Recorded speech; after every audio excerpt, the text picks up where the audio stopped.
경기도 파주에 이어서 연천에서도 아프리카 돼지열병 최종 확진 판정이 내려졌습니다. 정부는 파주와 연천을 포함해서 인근 6개 시군을 중점 관리 지역으로 정하고 방역에 나섰지만 확산을 막기가 쉽지 않아 보입니다.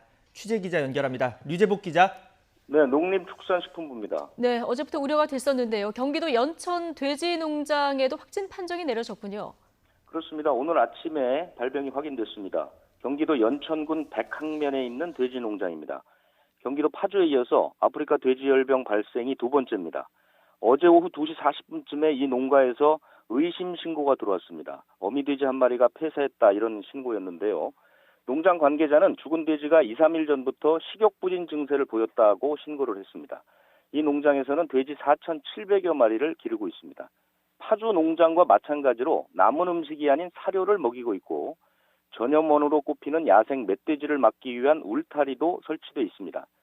이 농장에는 네팔과 스리랑카 등 외국인 노동자 5명이 일하고 있는데 이 가운데 네팔 노동자 1명이 지난 5월에 본국을 찾았던 것으로 파악이 됐습니다.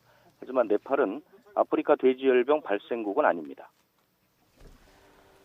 자, 더 이상의 확산을 막는 게 급선무일 텐데 연천 확진 농가 주변에 다른 농가들은 더 있습니까? 대개 살처분 대상을 부근 3km 이내로 잡고 있는데 돼지 농장이 3곳이 있습니다. 돼지는 10,000여 마리 정도 기르고 있는데 이 돼지들은 오늘 모두 살처분할 예정입니다. 확진 농장 주변에는 어제 파주와 마찬가지로 출입 제한 방역 조치가 이루어지고 있고요. 두 농장 사이에 어떤 관계가 있는지가 가장 궁금한 대목인데 파주 농장과 직선거리로는 30km 정도 떨어져 있고요. 이 두 농장 사이에는 그동안 축산과 관련한 차량, 예를 들어서 사료 차량이라든가 돼지고기가 실은 차량이라든가 이런 차량의 이동은 없었습니다.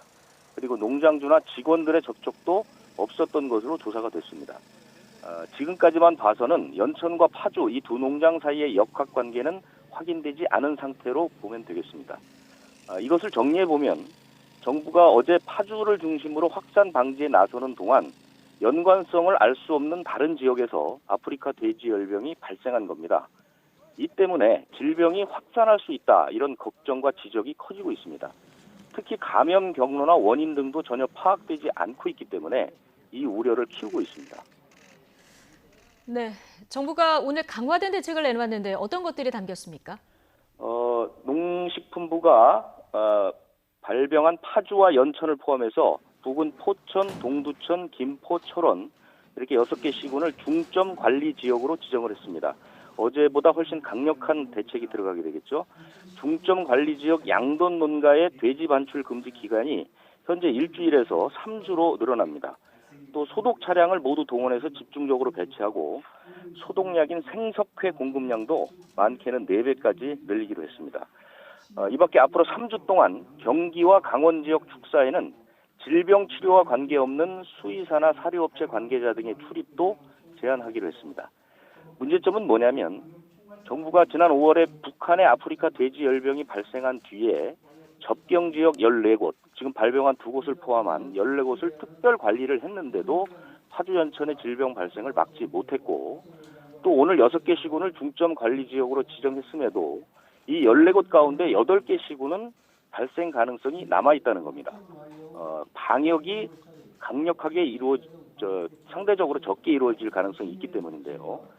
만약에 어제 파주에서 첫 발생이 있었을 때 좀 더 넓은 지역에 좀 더 강력한 확산 방지책을 폈다면 추가 발생을 막을 수 있지 않았겠냐 이런 지적들이 나오고 있습니다. 이 부분에 대해서 정부에 문의를 했더니 정부는 확산 방지책은 정해진 규정과 절차에 따라 이루어지고 있기 때문에 지금 대책을 손볼 계획은 없다 이렇게 밝히고 있습니다. 지금까지 농림축산식품부에서 YTN 유재복입니다.